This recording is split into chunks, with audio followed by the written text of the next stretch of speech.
Oh, nandiyan ka pa pala. Akala mo siguro tapos na ang kwento ko, no? Siyempre, hindi pa. Ito ang climax. Sa aking paglalakbay sa buhay, wari ba'y ako ay naligaw, na halos ang mundo ko ay magunaw. Tuso nga naman ang kasamaan, ang sanlibutan.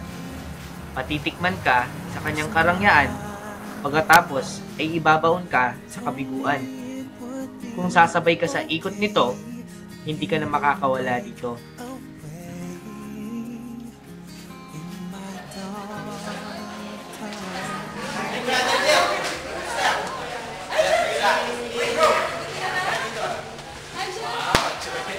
So, nandiyan natin si Brother Jeff. Kasi na ating Bible study. Oo, tara.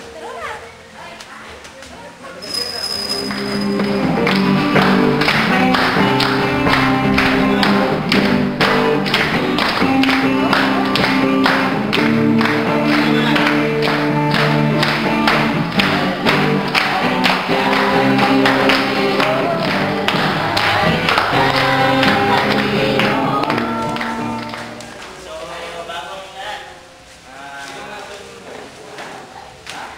Wait muna tayo. Wait muna tayo. Kung na tayo ni Brother Andy. Ito po ba? Malaman tayo ng ating panuhan, di po ba? Gaya ng babasahin ni Jeff. John 8:12. Brad, basahin mo na. Makinig po tayo. Muli nga nagsalita sa kaniya si Jesus, ako ang ilaw ng sanlibutan. Ang sumusunod sa akin ay hindi maglalakad sa kadiliman, kundi magkakaroon ng ilaw ng kabuhayan. Hindi na lang, hindi pa naging huli ang lahat upang malaman ko ang mga bagay na mahalaga sa buhay nito. Buti na lang, siya ay nakilala ko at binago niya ang takbo ng buhay ko.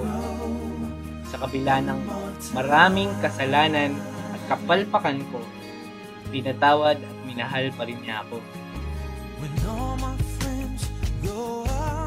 Ngayon, ang buhay ko ay nagkaroon na ng direksyon.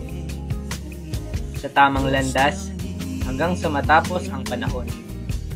Ikaw, sasayangin mo ba itong pagkakataon na ibinibigay niya sa iyo ngayon?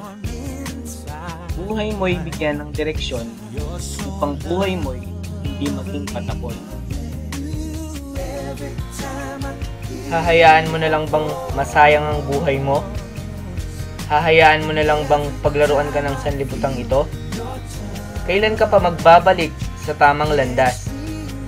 Kailan ka pa magbabago? Kailan mo pa aayusin ang buhay mo? Ngayon na.